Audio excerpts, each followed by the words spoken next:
Hola, ¿cómo están? Otra edición de Documenta. Hoy estoy en el cementerio de Olivos y detrás de mí seguramente estarás viendo una bóveda con un nombre particular. Sin embargo, ese nombre no encierra de verdad el sentido de la historia que te voy a contar a continuación. En esa bóveda está enterrado el general Valle. Valle, un 9 de junio de 1956, se enfrentó a la dictadura del general Aramburu y del vicealmirante Rojas.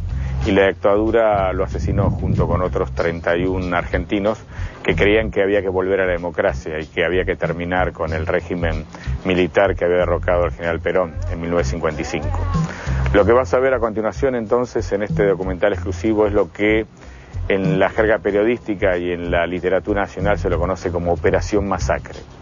32 argentinos que enfrentaron el régimen militar en 1956 y fueron asesinados por las Fuerzas Armadas. Vamos a verlo.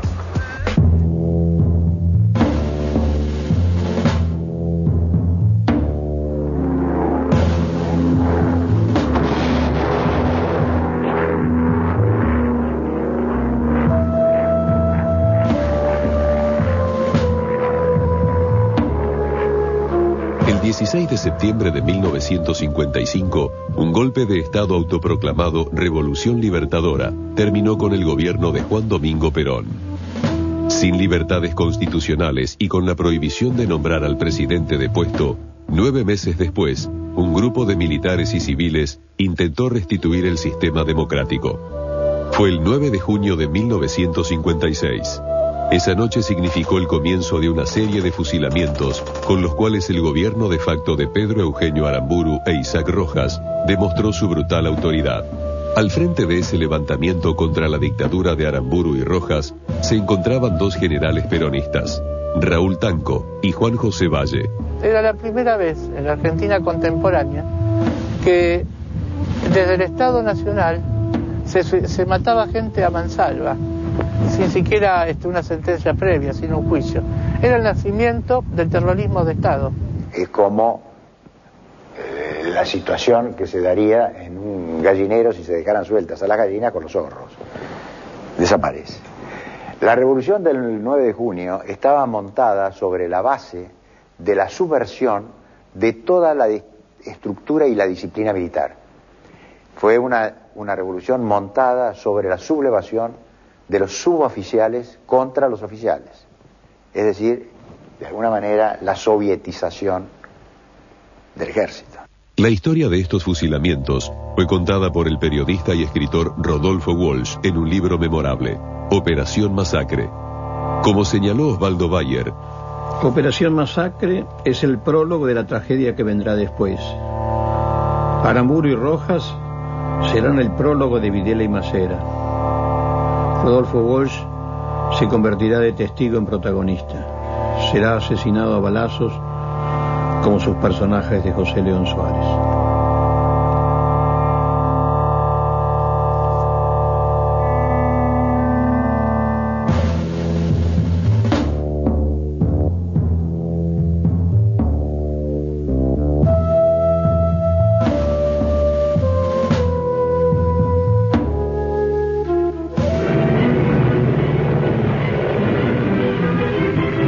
Momentos hubo en que en la histórica plaza pudo contemplarse como un símbolo, única entre la metralla, el humo y la muerte, la blanca y augusta silueta de la pirámide de la libertad.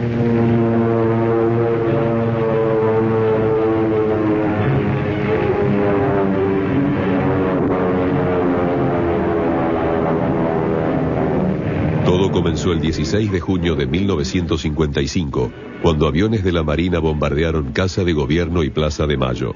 El ataque dejó un saldo de más de 300 muertos y miles de heridos. El objetivo había sido derrocar al presidente Perón. Estas escenas dan una idea de lo que ocurrió en Plaza de Mayo el 16 de junio, en tanto el exmandatario y los jerarcas de su gobierno se hallaban en un escondrijo por todos ignorados y a resguardo de todo peligro. Un intento de liberación que costó lágrimas y sangre, dolor y muerte que pudieron ser evitados de no mediar el empecinamiento de un hombre que quiso subsistir a toda costa, a una costa de las vidas de sus compatriotas.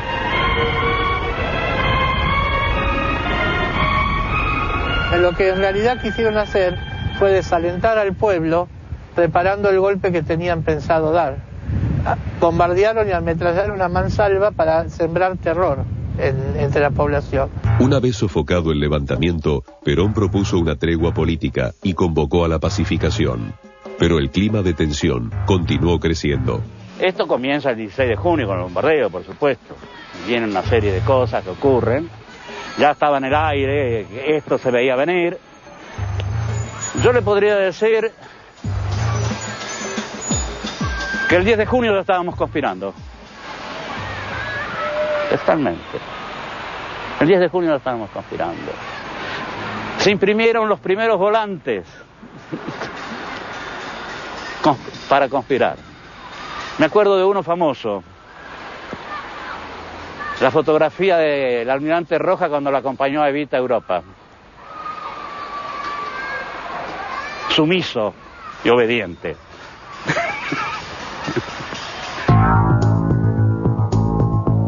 Y el 16 de septiembre se produjo un nuevo levantamiento. Perón renunció 3 días después. Se refugió en una cañonera paraguaya anclada en Puerto Nuevo, mientras se hacía cargo del control del país una junta militar encabezada por el general Eduardo Lonardi. Golpe militar de septiembre, donde Perón no va a hacer ninguna resistencia. Es decir, se creía que iba a llamar al ejército, iba a llamar a la CGT, iba a hacer una reunión en el balcón de la Plaza de Mayo llamando al pueblo. No pasó nada de eso. Es decir, además, estos terroristas de la Marina, de la aviación de la Marina, al bombardear la Plaza de Mayo, creó un clima así, especie de terror. Es decir, por eso también se cree de que la gente no salió, porque creyeron que con el golpe militar iba a haber otro bombardeo de la Plaza de Mayo. Bueno, cuestión de que podemos decir que va a repetir Perón lo mismo que Irigoyen, va a abandonar la Casa de Gobierno. Irigoyen se fue a La Plata y renunció ante un teniente coronel. Perón va a buscar la embajada paraguaya, que dentro de todo era un dictador. Stroessner era un dictador muy mal visto. Bueno, fue para muchos decepcionante que él justamente haya buscado esa embajada. Precedido por las 3 máquinas Gloster Meteor que lo escoltaron en el viaje, poco después del mediodía llegó al Aeroparque de Buenos Aires el general Lonardi.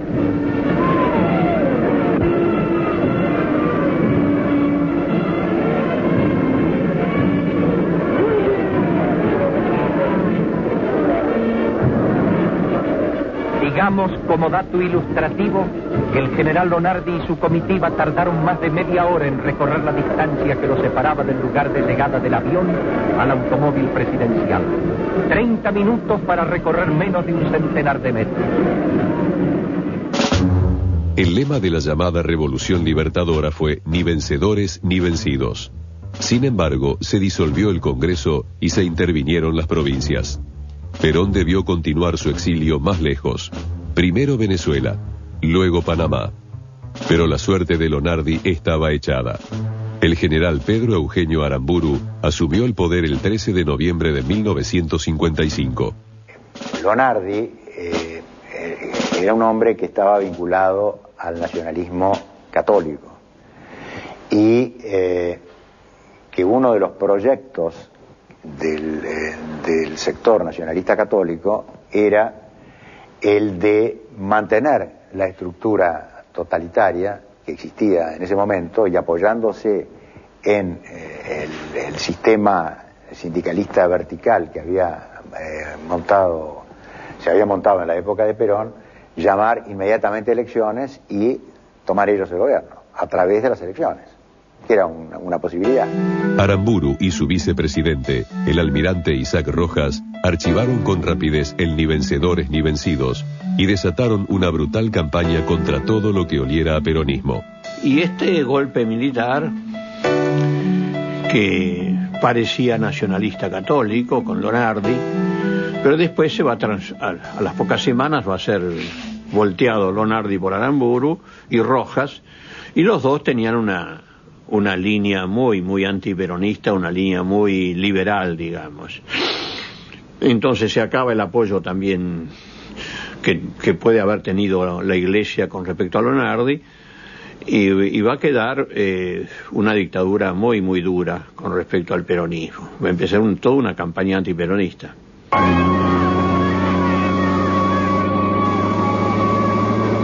Nombres, marchas, escritos, símbolos, escudos, bandera. Todo aquello que se vinculara con Perón o el justicialismo fue prohibido, castigado, censurado o destruido. Desde el día que inició él tenía un objetivo muy claro, que era el de servir de tránsito de un régimen despótico a un régimen republicano y democrático, con todas las dificultades que eso suponía, porque tanto del sector vinculado al régimen de Perón como a los que lo habían combatido estaban animados por pasiones muy profundas y muy enfrentadas. El 22 de marzo de 1956, Lonardi murió víctima de un derrame cerebral. En el funeral, algunos compañeros del militar nacionalista juraron venganza contra lo que llamaban la traición de Aramburu. Entre ellos estaba Juan José Valle, aunque hay versiones enfrentadas de la relación entre ambos generales. El general Valle ideológicamente estaba en las antípodas de mi padre, de manera tal de que trato no tenían ninguno. Habían sido compañeros de colegio militar, pero no se frecuentaba con el general Valle. No sé si eran de promoción, pero eran amigos. Yo, por las confidencias del destino que tenía, sabía que a veces iba a comer asado a la quinta de la madre de Valle, allá en General Rodríguez, cerca de Luján. Y al mismo ritmo que las prohibiciones, crecía dentro del peronismo un fuerte movimiento de resistencia contra la dictadura y por el regreso de Perón. Y así como el general Perón se quedó esperando que esos generales vuelvan, también el pueblo se quedó esperando que muchos dirigentes hicieran cargo de la dirigencia y encabezaran las columnas del pueblo encabezando esa resistencia. Esto no sucedió. La mayor parte de los dirigentes se fueron y desconocieron las bases. Para mediados de 1956, el clima social y político era violento. La represión no lograba impedir la sucesión de huelgas obreras y atentados. En ese clima, los generales Juan José Valle y Raúl Tanco, con el apoyo de un grupo de civiles, planearon alzarse contra la dictadura. El golpe militar del general Valle contra Aramburu y Rojas, dentro de todo tiene un sentido, porque se levantan contra una dictadura que no tenía ninguna base democrática, sino que habían volteado el gobierno elegido por el pueblo, que era Perón. Así que si bien la dictadura de Aramburu no tenía justificativo legal de ninguna, tal vez la de Valle sí, porque trataban de volver al gobierno constitucional. La fecha indicada fue el 9 de junio de 1956. Y el estallido de la rebelión contempló diversos puntos del país y diversos actores. El comando funcionaba en una escuelita frente a la cancha de Racing. Y nosotros estábamos distribuidos dentro de la capital de acuerdo a las unidades donde debíamos actuar. A mí, por ejemplo, me tocaba actuar acá en Palermo. En aquel entonces el capitán Filipó ya había tomado el regimiento de caballería de Santa Rosa La Pampa. Campo de Mayo fue otro de los focos de la rebelión. El coronel Ibaceta, el coronel Cortines, el capitán Caro, el capitán Cano, el teniente primero Videla y el teniente primero Noriega. Ellos fueron los que encabezaron la rebelión de la noche del 9 de junio, de la cual yo soy integrante al mando del coronel Ibaceta. La noche 9 de junio yo era el más joven, el más chico del grupo. Otros grupos que integraban la rebelión eran civiles, como los reunidos en una casa del barrio bonaerense de Florida, a los que alude Rodolfo Walsh en Operación Masacre. Hipólito Yrigoyen 4519 era la Casa de la Esperanza en la zona norte. Acá se iban a reunir ese día, y de hecho así lo hicieron, el grupo que estaba esperando salir para tratar de recuperar la vigencia de la Constitución en el movimiento de General Valle. También hubo comandos mixtos, como el que intentó copar puntos estratégicos de la ciudad de La Plata. Mi papá era un civil. Él tuvo varias actividades. Mi papá en ese momento era comerciante. Y bueno, ellos pusieron todo para la causa. Ellos pusieron su dinero, todo lo que tenían para darle a la causa. Ayudaban a todos sin mirar a quién. Y bueno, ahí empezó a gestarse el movimiento del 9 de junio, porque en realidad entre ellos casi ni se conocían. ¿Por qué? Porque después no se iban a delatar entre sí. Cuando nos reúne el coronel Ibaceta, nos habla, nos dice cuál es la idea del movimiento, y la idea del movimiento era restablecer la justicia social, la soberanía política y la independencia económica que había sido conculcada por los libertadores, por los asesinos, Aramburu y Rojas, traidores a la Constitución, a las leyes y al presidente de la nación, que ellos habían jurado y habían adulado. Las relaciones entre el presidente Aramburu y el vicepresidente Rojas no eran demasiado amistosas. Solo tenían en común su profundo antiperonismo. Mi padre nunca fue amigo de Rojas.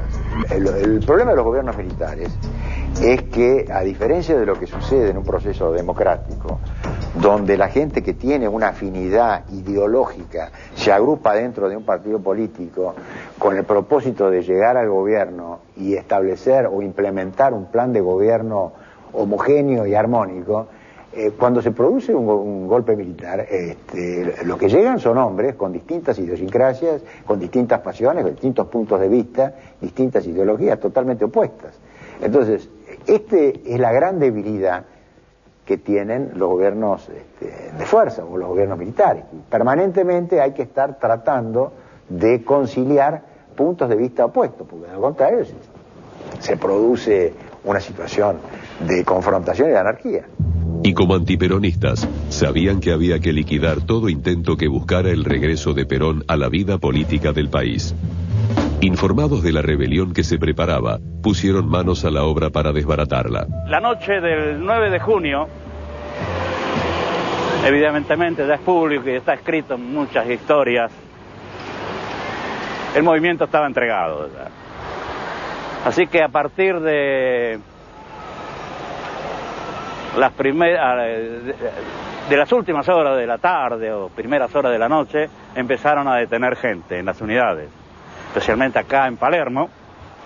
Así que ya a las 9 de la noche ya prácticamente las unidades ya no quedaba gente, digamos, a las órdenes del teniente coronel Salinas, por ejemplo, acá en Palermo, y el coronel Dirigé. Ya estaban todos detenidos. Cuando fui a la unidad y me dijeron, ya el jefe de guardia me dijo, no, ya están detenidos todos, andate, porque teníamos mucha gente adentro que respondía a nosotros.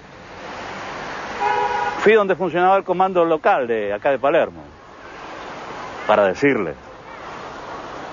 al coronel Dirigé y al teniente coronel Salinas que dieran marcha atrás, porque acá ya no se podía hacer nada. A la red de espionaje montada por los servicios de inteligencia del gobierno de facto, se sumaron algunos errores de apreciación en la jefatura del grupo rebelde. Valle siempre creyó que inmediatamente allá, al saber el pueblo que había un levantamiento a favor de Perón, inmediatamente el pueblo iba a salir a la calle y el pueblo iba a defender y iba a ganar las calles y la Plaza de Mayo, etcétera. Y no ocurrió nada de eso. Es decir, mal preparada, fracasó en todos sus aspectos. Los servicios de informaciones del ejército estaban bastante informados de lo que iba a ser el golpe Perón ya sabía que estaba vendida la revolución, pero ellos igual salían porque tenían esa lealtad al general y sus ideales. Prevalecieron sus ideales de la patria. De todos modos, el operativo fue puesto en marcha. Las instrucciones del general Valle, remitidas en una orden de batalla, contrastaban con las que iban a impartirse desde lo más alto de la dictadura en el poder. En ese lugar, que era en la calle Acevedo y Cabrera, funcionaba ese comando, una casa particular de un compañero civil. Le dieron la orden de batalla del general Valle, en la cual el general Valle decía evitar a toda costa todo derramamiento de sangre. Estaba el sargento Dante Costa, que fue fusilado acá precisamente al día siguiente, o 2 días después, mejor dicho. Le dijo, vea que acá en la unidad hay gente que por más que le ponga una pistola, las tiene bien puestas y va a ir para adelante, lo mismo. Pégale un culatazo, pégale una trompada, pero no le tire un tiro. Pero la dictadura de Aramburu y Rojas ya tenía planificado cómo actuar frente a cualquier intento de libertad. La orden era reprimir. A ellos no les importaba si los que debían cumplirla eran oficiales del ejército o jóvenes conscriptos. Rodolfo Walsh se enteró del estallido rebelde en La Plata.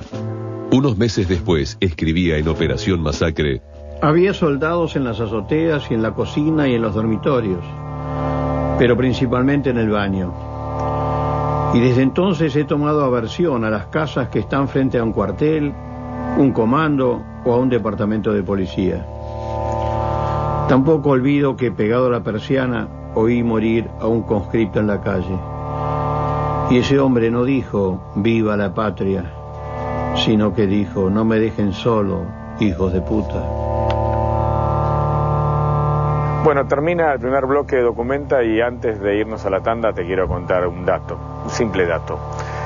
Hace unos días antes de grabar este documental, un equipo de periodistas y camarógrafos llegaron acá para ver en qué condiciones estaba la bóveda del general Valle. Y vos fíjate cómo estaba, prácticamente destruida. Ahora que se van a cumplir 50 años de su fusilamiento, el ejército se hizo cargo y reconstruyó la bóveda. Qué paradoja, ¿no? Primero lo asesinan en 1956, luego la historia oficial lo olvida y ahora que se van a cumplir 50 años, el propio ejército reconstruye la bóveda y va a encabezar un acto aquí el próximo 9 de junio. ¿Alguien de verdad puede explicar la historia argentina? Vamos al corte, dale.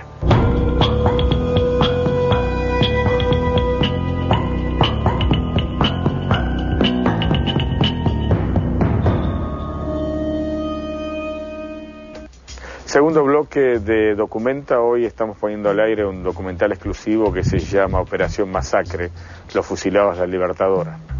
Lo que vas a ver a continuación es una historia que nunca se vio en la televisión argentina. Lo que conocemos gracias al trabajo de Rodolfo Walsh es lo que sucedió en 1956, cuando la policía de la provincia de Buenos Aires asesina a un grupo de militantes peronistas que pretendían levantarse contra la dictadura de Aramburu y el almirante Rojas. Este grupo de militantes peronistas fue asesinado en los basurales de José León Suárez. Lo que vas a ver a continuación, insisto, es el relato de los familiares de las víctimas de ese levantamiento y también vas a escuchar el testimonio de un militar que se salvó de haber sido fusilado por la propia Libertadora. Es decir, sobre el relato de Rodolfo Walsh, una nueva vuelta de tuerca para terminar de conocer esta tragedia que aún marca a todos los argentinos. Vamos a verla. Dijo en Rosario el presidente provisional: nuestra obra no tiende solamente a la normalidad presente, sino a la futura, con gobiernos constitucionales nacidos de la libre y pura expresión democrática del pueblo. Y agregó: no teman los temerosos, la libertad ha ganado la partida.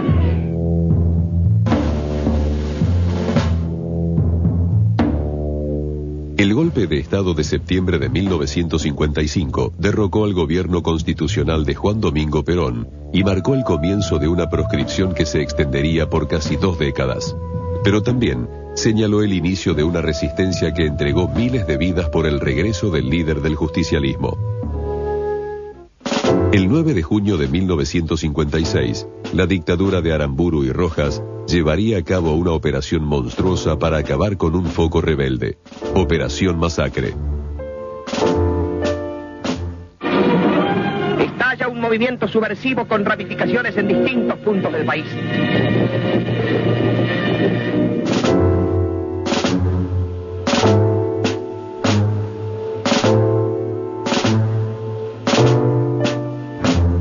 La Escuela Industrial Industrial de Avellaneda iba a servir como comando de operaciones del grupo liderado por el general Juan José Valle. 6 hombres eran los encargados de montar un transmisor para que el jefe rebelde emitiera el comunicado revolucionario. Antiguamente se llamaba el número 1, ahora se llama el número 5 de Avellaneda, que hace 50 años fue uno de los objetivos del alzamiento del 9 de junio. El objetivo primario era donde tenía que venir un grupo de gente, entre ellos mi padre, a entrar al colegio ese sábado 9 de junio alrededor de las 8 de la noche para tratar de colocar un equipo de transmisión para para conectarlo y desde ahí transmitir la proclama de General Valle. Bueno, aparentemente alrededor de las 8 de la noche un grupo de gente que estaba ligada al movimiento 9 de junio, al mando del teniente coronel Irigoyen, mi padre, el capitán Costales, y un grupo de civiles, los 2 hermanos Ross, Albedro y Lugo, y otro grupo más de civiles aparentemente, entraron al colegio, estaban tratando de hacer todas estas conexiones para colocar el equipo de radio para transmitir la proclama. Hasta la casa de la calle Hipólito Yrigoyen 4519 llegó un grupo de hombres cerca de las 22 del 9 de junio de 1956. La excusa para reunirse era la pelea de boxeo que esa misma noche disputarían el argentino Lause y el chileno Loaiza. Pero esperaban otra cosa. Era un grupo que estaba integrado en ese momento por 12 personas. Aquí vivía Juan Torres, que le había cedido el lugar. En el pasillo de esta casa, que hoy está modificada, daban la puerta de los 3 departamentos que había, y en el pasillo del fondo, y en la casa del fondo, en el departamento del final, que hoy se mantiene tal cual su puerta y su casa, ahí estaban todos juntos esperando escuchar la proclama revolucionaria y la marcha de San Lorenzo. Esto nunca pudo pasar porque antes llegó Desiderio Fernández Suárez, jefe de la policía de la provincia de Buenos Aires, que de una patada rompe la puerta y al grito de ¿dónde está Tanco? Empieza a repartir culatazos. El 9 de junio hubo 40 personas, al mando del coronel Ricardo Ibaceta, preparadas para tomar las instalaciones de Campo de Mayo, en el levantamiento del general Valle. Bueno, pero yo lo conozco al coronel Ibaceta esa noche del 9 de junio más o menos, a las 23:15, 23:30, más o menos aproximadamente, que fue cuando entraron a los servicios del comando de la primera división blindada que se llamaba así esa unidad que hoy no existe más. Un grupo de militares y civiles al mando del teniente coronel Oscar Cogorno debía tomar el regimiento 7 de infantería en la ciudad de La Plata. Adentro de la unidad, 350 militares celebraban una fiesta. Los hombres de Cogorno no superaban los 100. Entre ellos estaba el subteniente de reserva Alberto Abadie. Y el 9 de junio, en la casa de Citibel, que vivíamos nosotros, mi papá esa noche nos fue a buscar a mi mamá y a mis 3 hermanos. Somos 4 en total. Y nos llevó a la casa de 932, que era de los hermanos Pérez. Esa casa estaba vacía cuando llegamos nosotros. Y bueno, al rato llegaron Cogorno y mi papá. Ya mi papá vestido con bridge y botas de militar. Mientras tanto, en Avellaneda, el teniente coronel José Irigoyen comandó el grupo. El capitán Jorge Costales estuvo a cargo de la inteligencia. Sin embargo, hubo un error. No lograron conectar el transmisor. Y otro, peor aún, los rodeó la policía de la provincia de Buenos Aires. Estaban tratando de hacer todas estas conexiones para colocar el equipo de radio para transmitir la proclama y fueron detenidos dentro del colegio. En la casa de Florida quedaron algunos efectivos, mientras los detenidos fueron subidos a un colectivo que los trasladaría a la Regional San Martín. El jefe de policía estaba exultante por el resultado de su trabajo. Cuando los empieza a sacar hacia el colectivo para trasladarlos, ahí reconoce a uno de ellos, que era Gavino, que estaba prontuariado por peronista y prófugo. Y le dice, así que vos sos Gavino, a vos te queríamos agarrar, a ver cómo te haces el guapito. ¿Cómo te llamas vos? Lizazo. Ahora camina para adentro. ¿Y vos? Brión. ¿Con esa facha ibas a hacer la revolución? No, señor. Camina para adentro. ¿Encontró algo por ahí? A vos me parece que te conozco. A ver los documentos.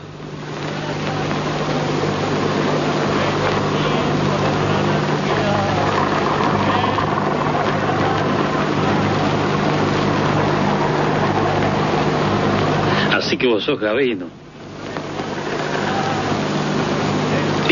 Una gran... Y abriendo una tapa de gas que estaba en la pared, le mete la mano y de una patada le cierra la tapa en los dedos y le corta 2 dedos. Y luego lo entra tirándolo de los pelos adentro del colectivo 19. Aunque muchos de los oficiales del grupo que estaban en Campo de Mayo sabían que el gobierno estaba al tanto de su accionar, siguieron adelante con el operativo.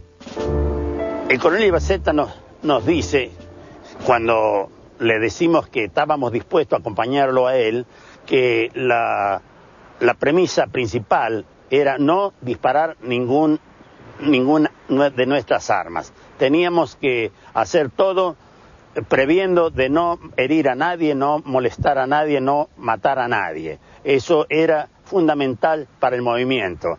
No podíamos hacer nada con las armas. Una vez que el grupo rebelde del Regimiento 7 de La Plata hubiera tomado el cuartel, la orden era continuar con el copamiento de lugares clave de la ciudad.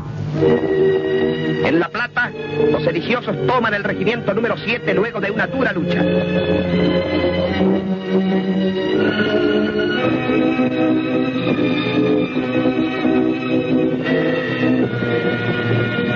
Al llegar refuerzos, el combate es cruento y la unidad es cañoneada y luego bombardeada, obligando a los insurrectos a rendirse. Y bueno, después ellos se van y cuando vuelve mi papá para ver cómo estábamos nosotros, ya había sido allanada esa casa. Y se entabla un tiroteo donde mi papá solo se enfrenta con la policía. Es ahí donde lo hieren de 3 balas en el hombro. Bueno, mi papá cuando es herido en 932, él igual se va para seguir combatiendo. Viene al regimiento 7, está en Ringuelet, en la terminal de ómnibus municipal de La Plata. Se encuentra con su amigo Irigoyen, donde él enseguida se pone a órdenes del movimiento. También está Ramón Videla, un obrero de la carne, que muy patriota él también se pone a disposición del movimiento porque quería todo lo relacionado con la patria. Y también él, pobrecito, es herido y porque quiere rescatar a Zaneta, que también está herido. Y no puede llegar porque en los nidos, había nidos de ametralladoras en las azoteas donde ametrallaban a todo que se acercara. Los 6 hombres que fracasaron en instalar el transmisor en Avellaneda fueron tomados prisioneros. Cuando son detenidos acá se los retiene por un tiempo y se decide llevarlos a la regional de Lanús, donde estaba al mando de la regional de Lanús en ese instante estaba el subjefe de la policía de la provincia de Buenos Aires, que era un capitán de navío, Ambrogio, que estaba coordinado con el jefe de la policía que estaba en San Martín con las detenciones que habían sufrido la gente de la casa de Florida. Estaban detenidos en un cuarto de la regional, todos contra la pared, semioscuras, y se escuchaba todas las conversaciones que estaban en el cuarto de al lado y llegan a escuchar, dicho por gente que estaba detenida en ese momento en ese cuarto, llegan a escuchar a las 0:32 cuando se proclama la ley marcial. Entre ellos se contaban que no podían utilizar una ley retroactiva, que como los habían detenido el día anterior, era factible que esta ley marcial empezase a correr a partir de ese momento. En la casa de Florida cayó el grupo rememorado por Rodolfo Walsh en Operación Masacre. Carlos Lizazo, Rogelio Díaz, los ferroviarios Nicolás Carranza y Francisco Garibotti, el portuario Vicente Rodríguez, el empleado de Siam Mario Brión, el dueño de la casa Horacio Diquiano y su amigo de apellido Yunta, Juan Carlos Libraga y Norberto Gavino. El inquilino del departamento del fondo, Juan Carlos Torres, logró escapar. Media hora más tarde, fueron apresados en la misma casa Julio Troxler y Reinaldo Benavides. no estaban escuchando una pelea y jugando las cartas simplemente como buenos vecinos. Si tuviéramos la oportunidad de entrar a ese departamento en el cual vimos el pasillo y el lugar, la casa, ese departamento hoy se conserva exactamente igual, nos daríamos cuenta que tiene un living de 2 metros por 2 metros y una habitación principal de 3 metros por 3 metros, y allí había 12 personas sentadas.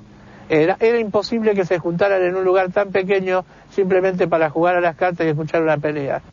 En Campo de Mayo todo funcionó como estaba previsto para el grupo del coronel Ibaceta, pero el refuerzo no llegó a apoyarlos.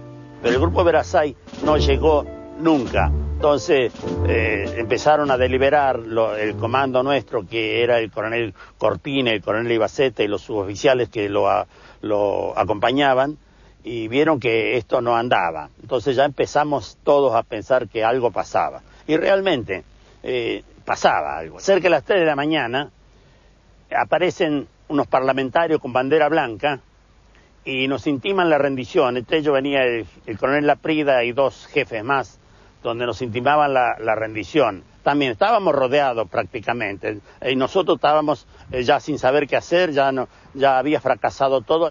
Fracasado el intento de copamiento del Regimiento 7 de La Plata, con muchos heridos entre ellos, el grupo rebelde decide escapar. Él está acá en el Regimiento 7 y se le dice a Cogorno, con Jorge Dor, con el suboficial Delfos Díaz, que se tienen que ir. Entonces mi papá ofrece que en General Rodríguez hay una estancia de los Fondevila que allá los iban a cobijar. Bueno, ellos toman varios caminos para salir de La Plata. Mi papá era el chofer del auto, se fue con Cogorno en el auto, hicieron varios caminos de tierra, tomaron hasta llegar a ranchos, donde un tal Alfredo Echepare, delator y traidor, los vio como estaban vestidos y heridos y los delata, los traiciona y los vende. Consciente de su responsabilidad histórica, las Fuerzas Armadas de la Patria ganan la batalla de la libertad.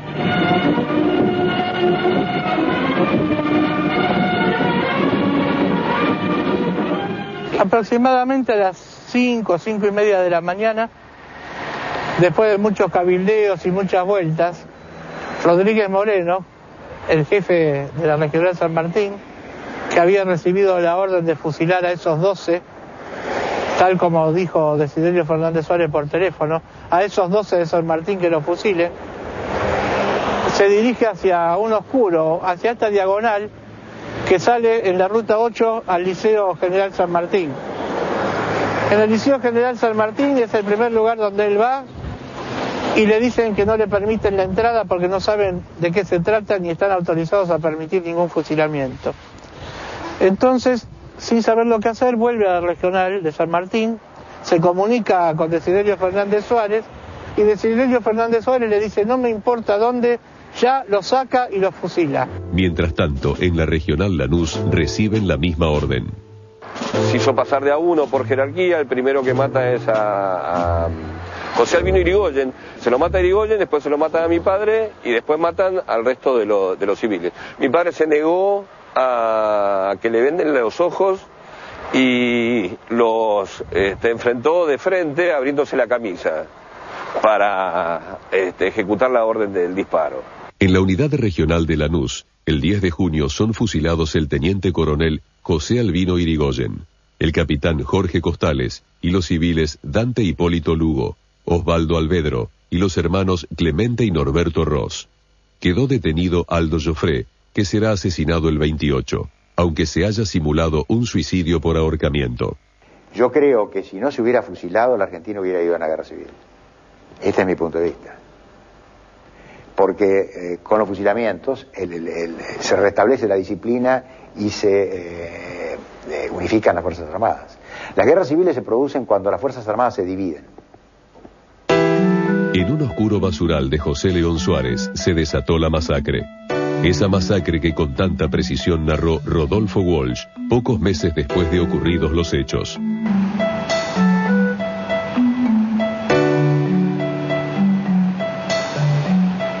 Este lugar era un lugar oscuro, un basural. Había alambrados, había ganado, había yeguas que pisaban el barro para una fábrica de ladrillos, pero mayormente un basural. Unos eucaliptus coronaban el paisaje. Era una noche absolutamente fría, congelante, de invierno, en junio del 56. La única luz era la luz del vehículo que transportaba a los detenidos. Lo hacen parar, enfocan el basural, enfocan los autos y que bajen de a 5 es la orden. Cuando bajan los primeros 5, tomados de la mano, les dice caminen codo con codo hacia adelante. Y ahí se dan cuenta que los van a matar. Trogler intenta salvar a Carlitos Lizaso. Lo toma de la mano y salta del vehículo hacia el otro costado donde estaban bajando todos. Trogler logra escapar, pero Carlitos Lizaso le caen 4 policías de la provincia de Buenos Aires, lo tiran contra el piso y ahí mismo le forman un pelotón delante y lo fusilan. A todo el resto empiezan a correr, empiezan a escapar. Eran 12, quedaban 11.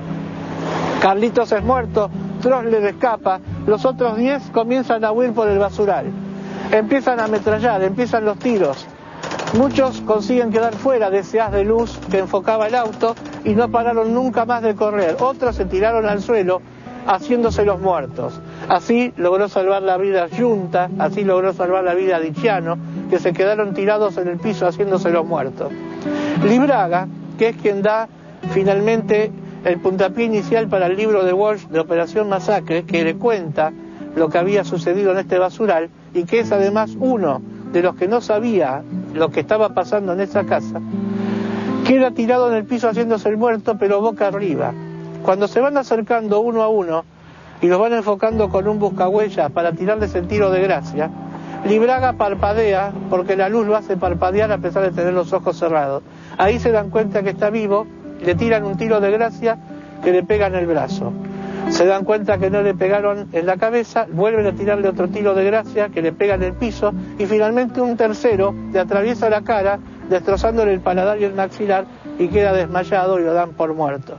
En los basurales de José León Suárez fueron fusilados el 10 de junio de 1956 Carlos Lizaso, Nicolás Carranza, Francisco Garibotti, Vicente Rodríguez y Mario Brión. Entre 1971 y 1972, el director Jorge Cedrón filmó la historia de los fusilamientos de José León Suárez con el libro de Walsh como guión de los hechos.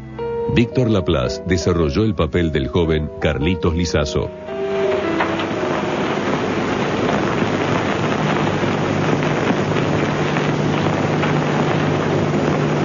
Así nos matan. ¡Fuego! La película fue hecha así, fue hecha a los ponchazos, de noche. Usábamos los uniformes de la policía,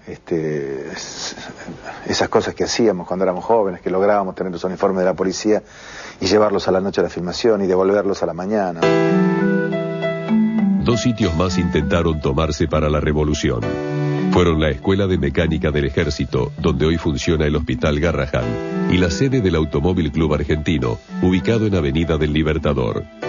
En ambos lugares aguardó la policía, detuvo a los rebeldes y cumplió la orden de fusilar. La mañana del 11 de junio, fusilan a Cogorno en el Departamento de Policía de La Plata. Abadie es sacado del hospital al día siguiente y también enfrenta al pelotón de fusilamiento. Y bueno, él determina el fusilamiento, da la orden de fuego y mi papá, le ofrece el banquillo y la venda para ser fusilado y mi papá no quiere, lo dejan esposado y una de las balas le rompe las esposas y él muere sin las esposas, con los brazos abiertos, como creo que tantas veces lo debe haber hecho en la Plaza de Mayo por el general Perón. Y muere por Perón. Para los oficiales y suboficiales de Campo de Mayo hubo un consejo de guerra. Si bien se absolvió a los detenidos, desde el Poder Ejecutivo llegó la orden de fusilar a los rebeldes. Llegan los coroneles Ibacetti y Cortines, se despiden, nos felicitan por la misión que habíamos cumplido con total responsabilidad, capacidad e inteligencia y con la orden de no disparar ningún tiro. Habíamos llegado hasta ahí cumpliendo la orden como se había emitido. Bueno, se despiden, nos abrazaron a todos, nos saludaron, nos agradecieron y bueno, y ellos se fueron detenidos. El 11 de junio de 1956, en Campo de Mayo, se fusiló a los coroneles Eduardo Cortines y Ricardo Ibaceta, a los capitanes Néstor Cano y Eloy Caro, y a los tenientes primeros Jorge Noriega y Néstor Videla. Bueno, este lugar es el homenaje a los fusilados el día 11 de junio de 1956.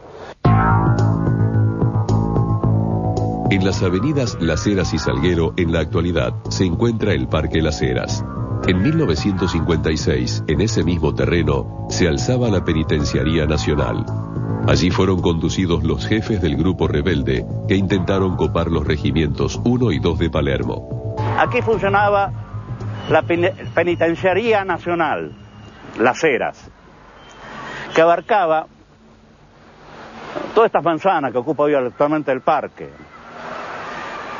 El muro exterior, tipo fortín, de varios metros de alto, y adentro estaban las instalaciones propias de una cárcel, los pabellones con los detenidos, y acá habría fácilmente una población penal de cerca de 1000 personas o algo más.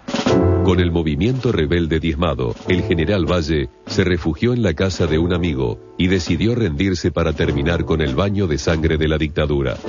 Así se lo hizo saber a Isaac Rojas. El vicepresidente le garantizó que su vida estaba asegurada y que las sentencias de muerte serían conmutadas. Valle se entregó confiado. A la madrugada del día 11, alrededor de las 14 horas del mismo día 11, hubo un griterío en la cárcel como si fuera una cancha de fútbol. Un clamor era. Habían levantado la ley marcial.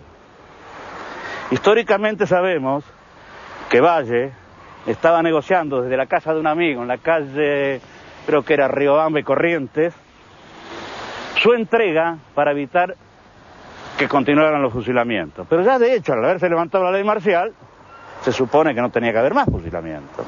Pero las dictaduras no respetan los pactos. Valle es sometido a juicio sumario y condenado a muerte. Unos minutos antes de cumplirse la sentencia, le escribe una carta a Aramburu.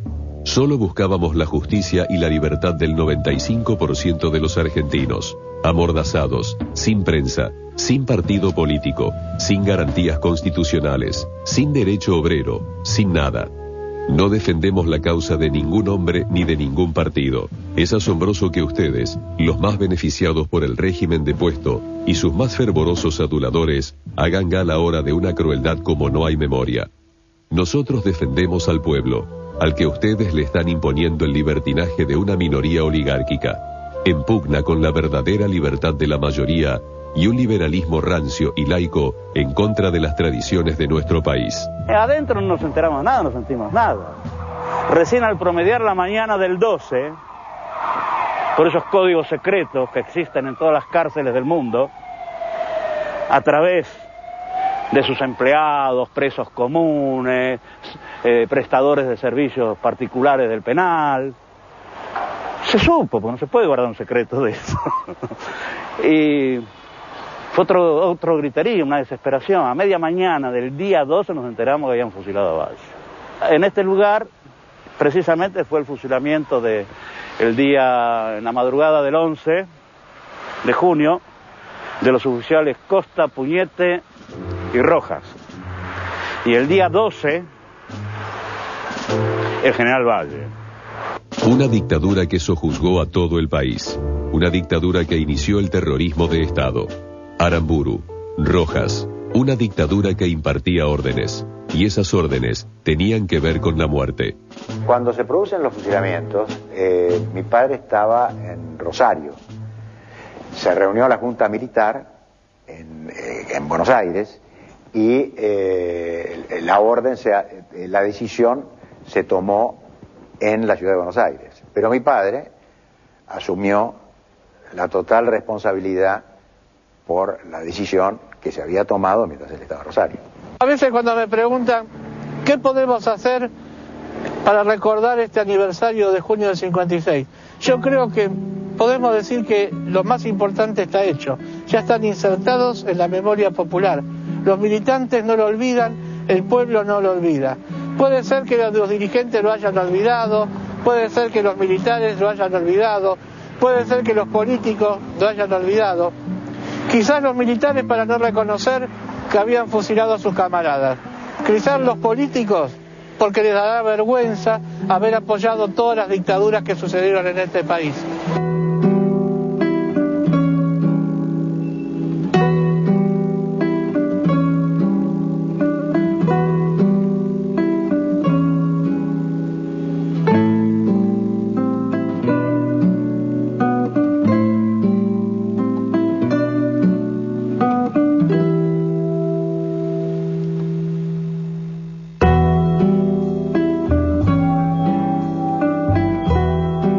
Estamos terminando esta nueva edición de Documenta y como hacemos al finalizar cada programa, creo que vale la pena presentar alguna conclusión. En principio uno debería rescatar en el sistema democrático el papel de las Fuerzas Armadas. Uno debería pensar que las Fuerzas Armadas tienen que servir únicamente para defendernos de una agresión externa y de alguna forma eliminar para siempre esta doctrina que implicaba que ellos, en definitiva, los miembros de las Fuerzas Armadas, terminaban apuntando los fusiles hacia adentro. O fíjate lo que pasó en junio de 1956.